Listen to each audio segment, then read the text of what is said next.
Hello, good morning students.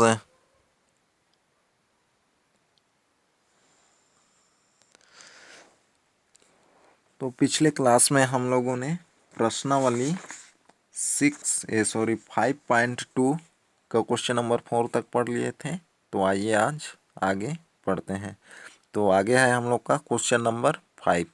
तो question number 5 है, यदि किसी त्रिभुज की एक भुजा उसके परिमाप का 1/4, दूसरी भुजा 7 सेंटीमीटर तथा तीसरी भुजा परिमाप का 2/5 है, तब त्रिभुज का परिमाप ज्ञात कीजिए। यानी कि त्रिभुज का परिमाप कितना है।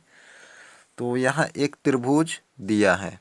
तो एक त्रिभुज है जिसकी एक भुजा यानी कि पहली भुजा परिमाप का 1/4 है, यानी कि उस त्रिभुज का जितना भी परिमाप है उसका 1/4 है। कौन? उसकी पहली भुजा। और दूसरी भुजा कितना है? 7 सेंटीमीटर।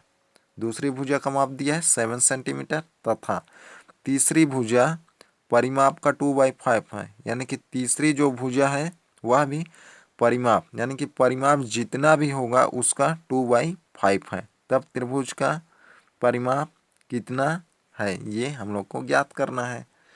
तो उसके लिए क्या दिया है, जो पहली जो भुजा है, सबसे पहले तो त्रिभुज का परिमाप क्या होता है?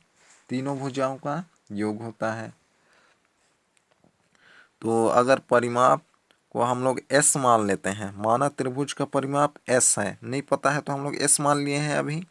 तब पहली भुजा क्या हो जाएगा? उसके अनुसार परिमाप S है तो पहली भुजा क्या बोला है? एक भुजा, यानी कि पहली भुजा परिमाप का 1/4 है। तो परिमाप अभी क्या है हम लोग के पास? S है। तो पहली भुजा इज इक्वल टू क्या हो जाएगा? S मल्टीप्लाई 1/4 होगा। ये हो जाएगा का बोला था, अर्थात मल्टीप्लाई। फिर दूसरी भुजा 7, फिर तीसरी भुजा क्या हो जाएगा? जितना भी परिमाप है, परिमाप क्या माने हैं अभी? S। तो S मल्टीप्लाई 2/5 हो जाएगा। तो ये तीनों मुझे पता हो गया हम लोग को। तब त्रिभुज का परिमाप कितना होगा? तो त्रिभुज का परिमाप का फॉर्मूला लगा देंगे। त्रिभुज का परिमाप का फॉर्मूला क्या होता है? तीनों भुजाओं का योग, ये होता है। तो वही फॉर्मूला लगा देंगे।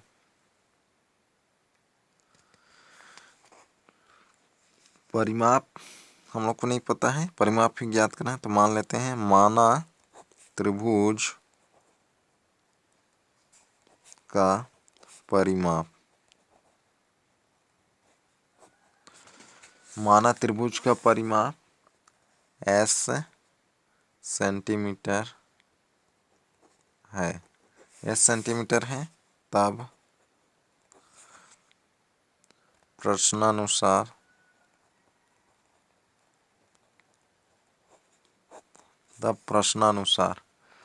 तो एक भुजा यानी कि पहली भुजा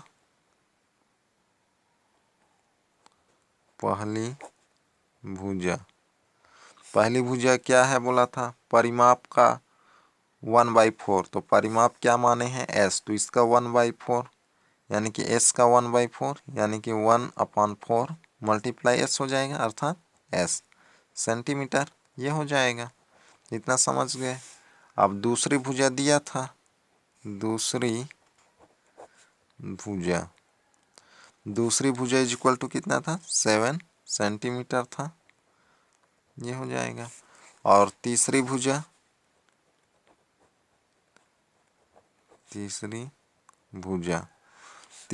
क्या था? परिमाप का 2/5 यानी कि 2/5 मल्टीप्लाई S। ये हो जाएगा परिमाप का, यानी कि का मतलब मल्टीप्लाई। परिमाप में 2/5 का मल्टीप्लाई कर दिए तो क्या आ गया? 2/5 इंटू S सेंटीमीटर। ये हो गया। अब चूंकि हम लोग जानते हैं, चूंकि त्रिभुज का परिमाप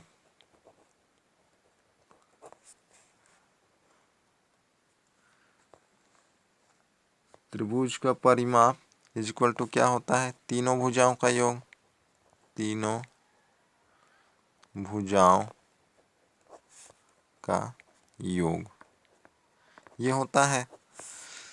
तो इसमें त्रिभुज का परिमाप इज इक्वल टू तीनों भुजाओं का योग, अर्थात पहली भुजा प्लस दूसरी भुजा प्लस तीसरी भुजा। तो त्रिभुज का परिमाप हम लोग क्या मान लिए हैं, एस माने हैं। तो इधर क्या रख देंगे, एस। तो एस इज इक्वल टू क्या हो जाएगा, पहली भुजा कितना था 1/4 इंटू एस, दूसरी भुजा 7 और तीसरी भुजा ये 2/7 इंटू एस, ये हो जाएगा। अब इसको आगे सरल कर देंगे, तो सरल करेंगे तो एस का मान मिल जाएगा और एस ही क्या होगा, त्रिभुज का परिमाप। तो यहाँ से आगे इसको आप लोग सरल कर लेंगे और एस का मान निकाल लेंगे। अर्थात इसको सरल करने के लिए क्या करना पड़ेगा ऐसा, तो इसका लसा लेंगे तो यहाँ कुछ नहीं है, अर्थात इसके नीचे 7 के नीचे 1 है, तो यानी कि 4 1 5 का लसा लेंगे आप लोग तो कितना आ जाएगा 20 आएगा। अब लसा लेते हैं तो क्या प्रत्येक ये भिन्न के रूप में हो गया है, तो हर से भाग देते हैं, तो 4 से इसको डिवाइड करेंगे तो कितना आएगा 5 और 5 का इस 1 से तो कितना आ जाएगा 5, तो यहाँ क्या हो जाएगा 5s प्लस यहाँ पर 1 है तो यहाँ कितना आ जाएगा 7, यहाँ 1 से डिवाइड करेंगे 20 को 20 आएगा, 20 का 7 से मल्टीप्लाई तो कितना आ जाएगा 140 आएगा, 140 प्लस और यहाँ पर 4 आएगा, 4 का 2 से तो 4 2 जा 8 तो 8s ये आ जाएगा। अब यहाँ से इसको इधर मल्टीप्लाई कर देंगे तो कितना हो जाएगा 20s is equal to 5 power 8 कितना हो जाएगा 13s प्लस 140। अब यहाँ से तो s निकाल सकते हैं आप लोग, तो यहाँ से s का मान निकाल लेंगे, s का मान जो भी आएगा वही परिमाप होगा। तो यहाँ से आगे आप लोग बनाएंगे। आगे है क्वेश्चन नंबर 6, 2 अंकों वाली संख्या के अंकों का योग 8 है। क्या बोल रहा है, 2 अंकों वाली संख्या के अंकों का योग 8 है, अंकों का परस्पर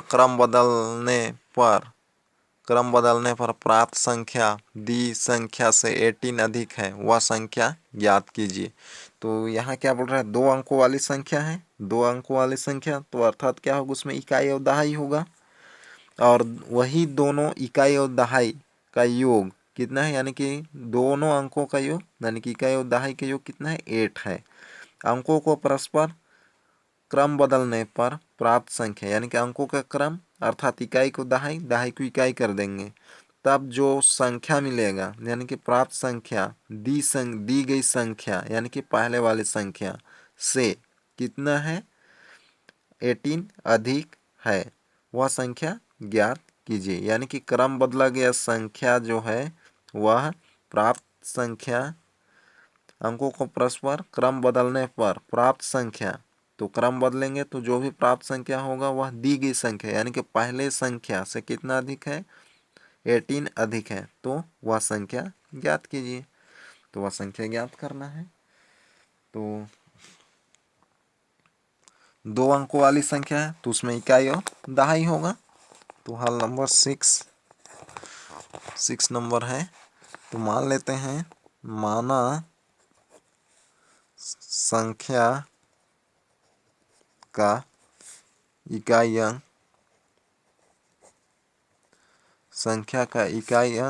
x और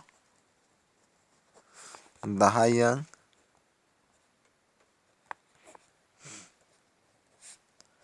y है।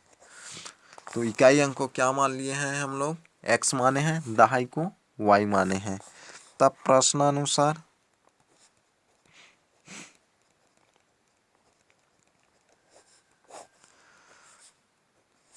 प्रश्नानुसार क्या हो जाएगा, इकाई और दहाई यानी कि ये ही दोनों का योग यानी कि x प्लस वाई का योग कितना हो जाएगा 8, x plus Y is equal to 8 ये हो जाएगा। तो यहाँ से हम लोग y का मान निकाल लेते हैं, y इज इक्वल टू क्या हो जाएगा 8 माइनस एक्स, तो इसको पक्षांतर कर दिए तो माइनस हो गया, तो ये इक्वेशन 1 यानी कि समीकरण 1। अब फिर क्या बोला है, तो संख्या क्या हो जाएगा, अतः संख्या। संख्या इज इक्वल टू क्या होता है, इकाई मल्टीप्लाई इकाई अंक प्लस दहाई मल्टीप्लाई दहाई अंक। वो संख्या बनाने का फॉर्मूला है, जैसे ये दहाई मल्टीप्लाई दहाई अंक प्लस इकाई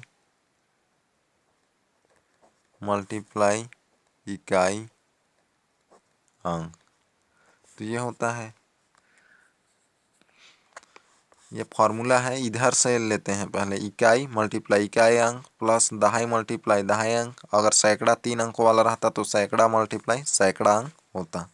तो ये हो जाएगा। तो दहाई अंक क्या है हम लोग का, इकाई अंक x है, दहाई अंक y है। तो दहाई अर्थात y, दहाई के जगह यहाँ पर ये नहीं लिखना है, ये इस तरीके से 10, और यहाँ पर इकाई के जगह पर 1, यानी कि 1 मल्टीप्लाई इकाई अंक प्लस 10 मल्टीप्लाई दहाई अंक, और सैकड़ा रहता तो 100 मल्टीप्लाई सैकड़ा अंक, ऐसा लिखते जाते।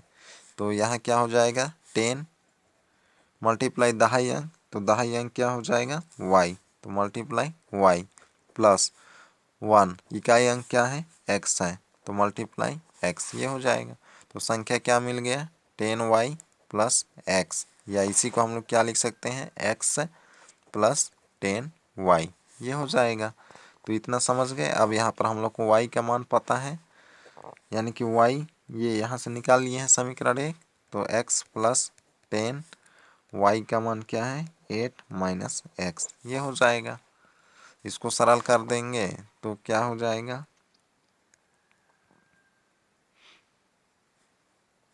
x प्लस मल्टीप्लाई तो 80 माइनस 10x, ये हो जाएगा। इज इक्वल माइनस कर देंगे तो कितना हो जाएगा 80, यहाँ से माइनस करेंगे तो 9 आएगा, माइनस 9x। तो यह है संख्या। अब फिर क्या बोला है, अंकों का क्रम बदलने पर प्राप्त संख्या। तो अंकों का क्रम बदल देंगे। तो ये तो जब अंक का क्रम नहीं बदले थे उस स्थिति में, यानी कि पहले की स्थिति में संख्या है। अब अंक का क्रम बदल देंगे। अब दहाई को इकाई, इकाई को दहाई। तो इकाई क्या माने थे हम लोग, x माने थे, दहाई y माने थे। अब इकाई क्या मानेंगे हम लोग, y मानेंगे, और दहाई x।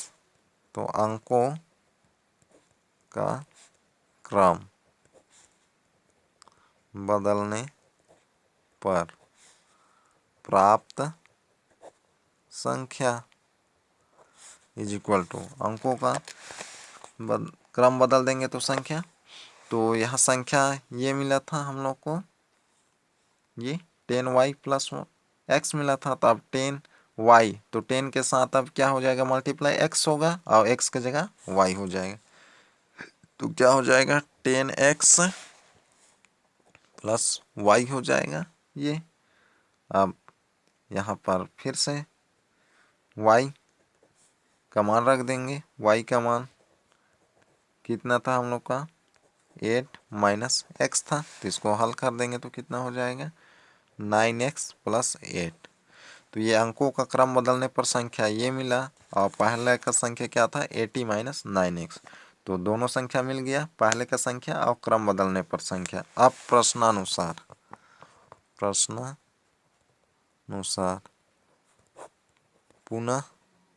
पुनः प्रश्नानुसार।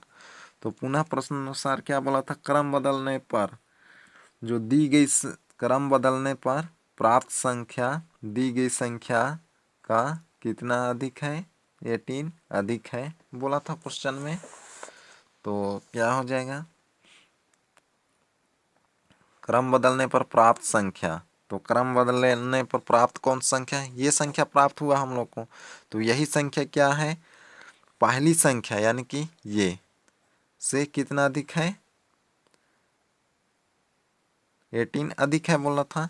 तो क्रम बदलने पर प्राप्त संख्या ये हो जाएगा। तो ये क्रम बदलने पर प्राप्त संख्या क्या हुआ, 9x प्लस 8। यही संख्या किसके बराबर है, पहली संख्या से 18 अधिक। तो पहली संख्या ये हो जाएगा, यानी कि पहले की संख्या 18 माइनस 9x से कितना अधिक है बोला था, 18 अधिक। तो क्या हो जाएगा, प्लस 18 हो जाएगा ये। तो अब यहाँ से आगे इसको सरल करेंगे। इसको सरल करेंगे तो x का मान मिलेगा, और x का मान मिल जाएगा तो हम लोग का जो संख्या होगा वह क्या हो जाएगा, ये है। तो संख्या ये मिला था हम लोग को संख्या, तो इसी में x और y का मान रख देंगे तो हम लोगों को क्या मिल जाएगा, संख्या मिल जाएगा। तो इसको सरल करेंगे आप लोग यहाँ से इसको, तो x का मान मिलेगा, x का मान मिलेगा तो फिर उसका मान क्या कर देंगे आप लोग, इसमें रख देंगे, इस समीकरण में रखेंगे तो y मिलेगा। जब x और y मिल जाएगा तो यहाँ पर रख देंगे, अतः संख्या अभिष्ट संख्या is equal to x plus 10y, इसमें x और y का मान रख देंगे तो संख्या मिल जाएगा। तो यहाँ से आगे आप लोग बनाएंगे। तो आइए अब आगे देखते हैं अगला क्वेश्चन। आगे है क्वेश्चन नंबर 7। विमला और सरिता की आयु में 7:5 का अनुपात है। 4 वर्ष पश्चात उनकी आयु का अनुपात 4:3 हो जाएगा। उनकी आयु ज्ञात कीजिए। तो यहाँ क्या दिया है, विमला और सरिता की आयु का अनुपात 7:5 दिया है।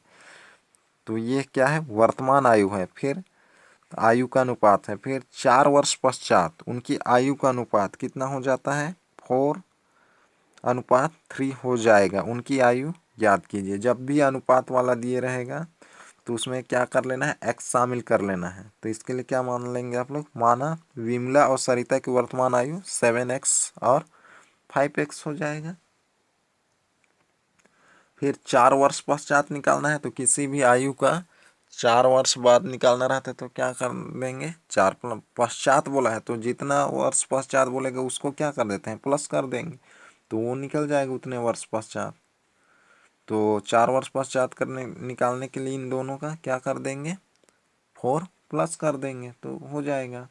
अभी वर्तमान आयु क्या माने हैं, विमला और सरिता की वर्तमान आयु, विमला की वर्तमान आयु 7x और सरिता की वर्तमान आयु 5x है माने हैं। फिर 4 वर्ष पश्चात विमला की आयु क्या हो जाएगा, 7 + 4 यानी कि 7 + 4, और सरिता की आयु क्या हो जाएगा, 4 वर्ष पश्चात सरिता की आयु 5x + 4, ये हो गया।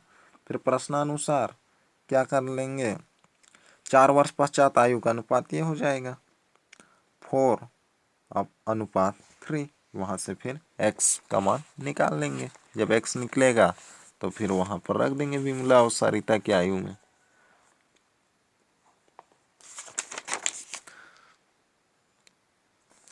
माना जब भी अनुपात वाला रहेगा तो उसमें x शामिल कर लेना है। माना विमला की वर्तमान आयु, माना विमला की वर्तमान आयु 7x वर्ष, 7:5 था तो पहले विमला है तो पहले 7x किसका हो जाएगा, विमला का। फिर दूसरा 5 है तो 5x किसका हो जाएगा, सरिता का। तथा सरिता की वर्तमान आयु 5x वर्ष है। तो ये हो जाएगा। तो इतना समझ गए। अब 4 वर्ष पश्चात, अब क्या बोला था, 4 वर्ष पश्चात उनकी आयु का अनुपात 4:3 हो जाएगा। तो उनकी आयु ज्ञात कीजिए। उनकी आयु अर्थात वर्तमान आयु। तो दोनों का 4 वर्ष पश्चात आयु निकालना पड़ेगा तभी अनुपात करेंगे। तो 4 वर्ष पश्चात 4 ईयर यानी कि 4 वर्ष पश्चात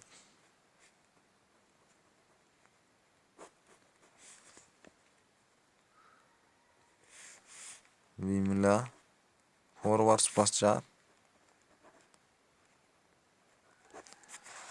4 वर्ष पश्चात विमला की आयु कितना हो जाएगा, 7x + 4 होगा वर्ष, ये हो जाएगा। और सरिता की आयु, सरिता की आयु कितना हो जाएगा, 5x + 4 वर्ष, ये हो जाएगा। अब प्रश्नानुसार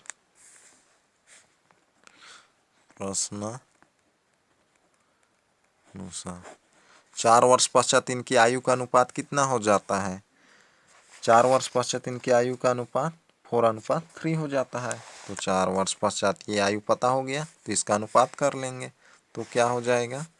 7x + 4/5x + 4 = क्या हो जाएगा? 4:3, 4/3 ये हो जाएगा। फिर यहाँ से आगे इसको आप लोग सरल करेंगे। सरल करेंगे तो x का मान मिलेगा, तो x का मान मिल जाएगा तो उसकी वर्तमान आयु में रख देंगे यहाँ x का मान इन दोनों में, तो उनकी वर्तमान आयु ज्ञात हो जाएगा। तो यहाँ से आगे आप लोग बना लेंगे। आगे है क्वेश्चन नंबर 8। तो क्वेश्चन नंबर 8 है, अलका एक संख्या सोचती है तो वह उसमें 5 जोड़ देती है। इसमें सोची गई संख्या के दुगुने को पुनः जोड़कर 10 घटाती है। घटाने पर 40 प्राप्त होता है, तो वह संख्या बताइए।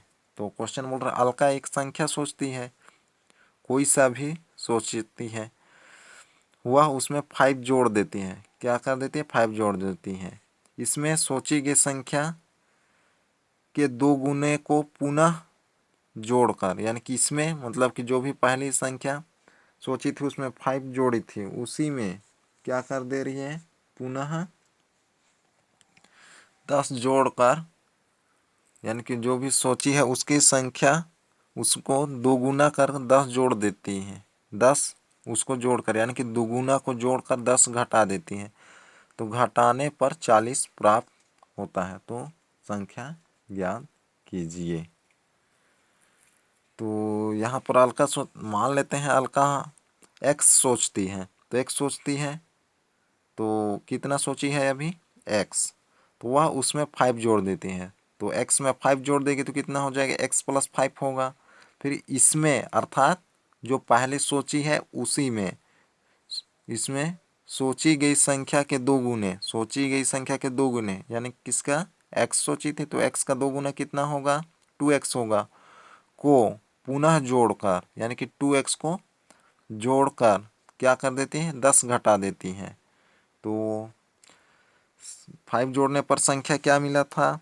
x + 5 मिला था। फिर क्या बोला था? इसमें सोची गई संख्या का दो गुने को पुनः जोड़कर, किसमें? इसी में। तो इसमें क्या हो जाएगा? 2 गुना x का, तो ये 2x जोड़ दिए, फिर क्या कर देती है? 10 घटा देती है ये। तो कितना मिल जाता है? प्राप्त संख्या घटाने पर प्राप्त संख्या कितना हो जाता है? 40। तो यहाँ से आगे आप लोग सरल कर लेंगे। तो सबसे पहले तो क्या मान लेंगे? माना अलका द्वारा सोची गई संख्या x है, तो ये 5 जोड़ने पर संख्या लिखेंगे, 5 जोड़ने पर संख्या = x + 5 लिखेंगे, ये हो जाएगा। फिर इसने सोची गई संख्या के दुगुने को पुनः जोड़कर 10 घटाने पर प्राप्त संख्या = ये हो जाएगा। फिर यहाँ से आगे इसको आप लोग सरल कर लेंगे, तो इसको आप लोग बनाएंगे। तो आगे देखते हैं क्वेश्चन नंबर 9। तो क्वेश्चन नंबर 9 है, दो धनात्मक पूर्णांकों का अंतर। दो धनात्मक पूर्णांकों का अंतर कितना है? 40 है। इन पूर्णांकों में 2:3 का अनुपात है, ये पूर्णांक ज्ञात कीजिए। तो दो धनात्मक पूर्णांक है तो जिनका अंतर कितना है? 40 है। तो इन पूर्णांकों में 2:3 का अनुपात है, ये संख्या ज्ञात कीजिए। तो दो धनात्मक पूर्णांकों का केवल क्या दिया है? अंतर दिया है, वह पूर्णांक नहीं पता है हम लोगों को। तो इसके लिए आप लोग मान लेंगे, माना दो धनात्मक पूर्णांक में पहली पूर्णांक x है, तो दूसरा पूर्णांक क्या हो जाएगा? x + 40 होगा, तभी तो अंतर कितना आएगा? 40 होगा। जैसे एक माना पहली पूर्णांक x, तब दूसरी पूर्णांक क्या हो जाएगा? x + 40 होगा। क्यों कि अंतर 40 से बोला है, तो इन दोनों का अंतर करेंगे तो कितना मिलेगा? 40 मिलेगा, यानी कि 40 मिलेगा। दूसरी संख्या यानी कि x + 40 में x माइनस करेंगे तो कितना मिल जाएगा? 40 मिलेगा। तो क्या मान लेंगे? माना पहली पूर्णांक x, तो तब दूसरी पूर्णांक x + 40, ये हो जाएगा। इतना समझ गए? तो इनका अंतर कितना हो जाएगा? 40 होगा। फिर आगे क्या बोलता है? इन पूर्णांकों में 2:3 का अनुपात है, ये संख्याएं ज्ञात कीजिए। हल नंबर 9। तो माना पहली पूर्णांक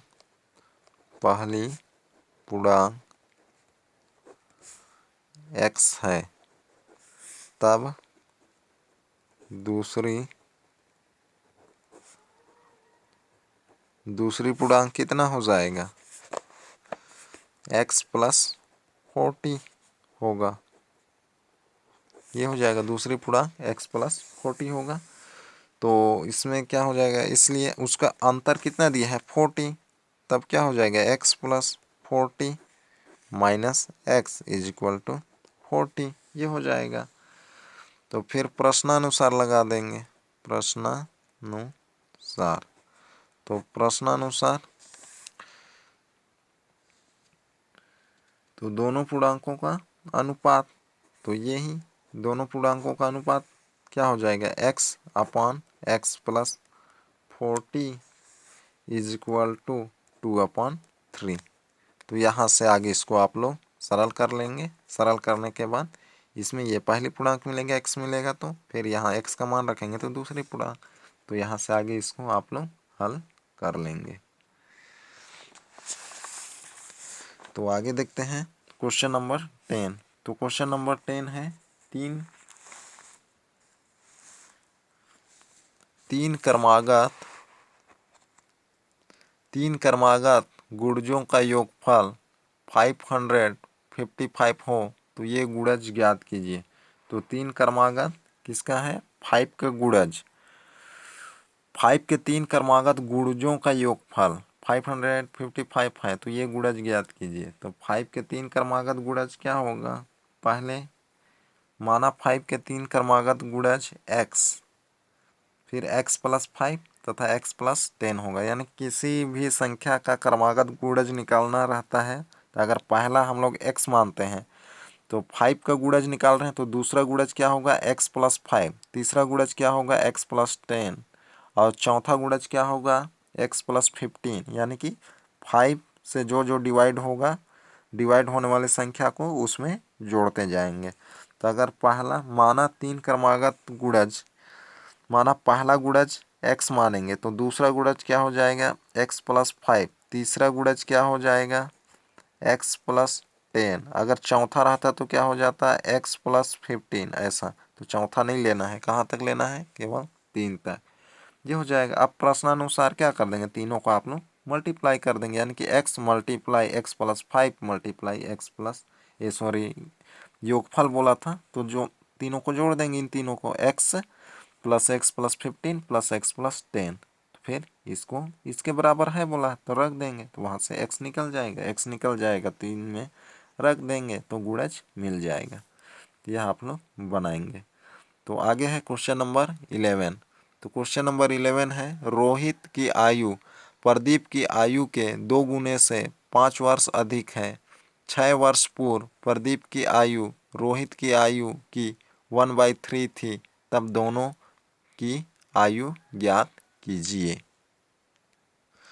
क्वेश्चन नंबर 11 क्या बोल रहा है, रोहित की आयु प्रदीप की आयु के 2 गुने से 5 अधिक है। किसकी आयु, रोहित की आयु किसकी आयु से, प्रदीप की आयु के 2 गुने से 5 वर्ष अधिक है। यानी कि प्रदीप की आयु जितनी भी है उसकी आयु के 2 गुने में 5 जोड़ने पर किसका आयु मिलता है, रोहित की आयु। ये हो गया इतना। फिर 6 वर्ष पूर्व प्रदीप की आयु, पूर्व बोला है तो 6 वर्ष पूर्व, तो 6 क्या करना पड़ेगा, उनकी वर्तमान आयु में 6 माइनस करना पड़ेगा। यानी कि 6 वर्ष पूर्व प्रदीप की आयु रोहित की आयु की 1/3 थी, तब दोनों की आयु ज्ञात कीजिए। तो ये याद करना है। तो सबसे पहले तो इसमें किसकी आयु मानेंगे, प्रदीप की आयु x, तब रोहित की आयु कितना हो जाएगा 2x प्लस 5 होगा, क्योंकि क्या बोला है, रोहित की आयु प्रदीप की आयु जितनी भी है उसकी आयु के 2 गुना, यानी कि प्रदीप की आयु x माने हैं तो क्या हो जाएगा 2 गुना 2x प्लस 5 किसकी आयु, रोहित की आयु। ये हो जाएगा 6 वर्ष पूर्व, तो दोनों में 6 वर्ष पूर्व निकालेंगे। प्रदीप की वर्तमान आयु x है तो 6 वर्ष पूर्व क्या हो जाएगा x माइनस 6 होगा। और उसी तरीके से रोहित की आयु में भी 6 वर्ष घटा देंगे। फिर उसके बाद क्या कर देंगे, प्रदीप की आयु रोहित की आयु की 3 गुनी थी, यानी कि प्रदीप की आयु किसके बराबर होगा, रोहित की आयु जितना भी आएगा उसमें 1/3 का मल्टीप्लाई कर देंगे, तो फिर उस एक समीकरण मिलेगा, उसको हल कर लेंगे। तो सबसे पहले क्या करेंगे इसमें आप लोग, माना प्रदीप की आयु x वर्ष इतना लिख लेंगे। इसके बाद क्या करेंगे, इसलिए रोहित की आयु इक्वल टू क्या होगा, 2x + 5 इतना हो जाएगा, ये हो गया। फिर 6 वर्ष पूर्व निकाल लेंगे दोनों को आयु, प्रदीप का वर्तमान आयु x था तो 6 वर्ष पूर्व क्या हो जाएगा, x - 6 हो जाएगा, यानी कि x - 6। फिर रोहित की आयु निकालना है तो उसके लिए भी 6 माइनस करेंगे। फिर क्या कर देंगे, फिर बोला है प्रदीप की आयु रोहित की आयु की 1/3। फिर प्रश्नानुसार लिख के क्या कर देंगे, प्रदीप की आयु यानी कि 6 वर्ष पूर्व का, यानी कि x - 6 is equal to Rohit की आयु जितना भी आएगा 6 वर्ष का उसमें 1/3 मल्टीप्लाई कर देंगे। तो फिर उस समीकरण को हल कर देंगे। फिर x का मान मिलेगा, x का मान को क्या कर देंगे,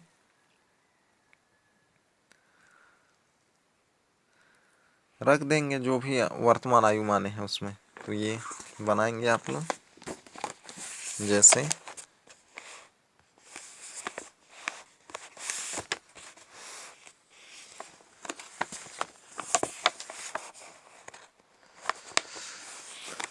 यहाँ पर हल नंबर 11 है।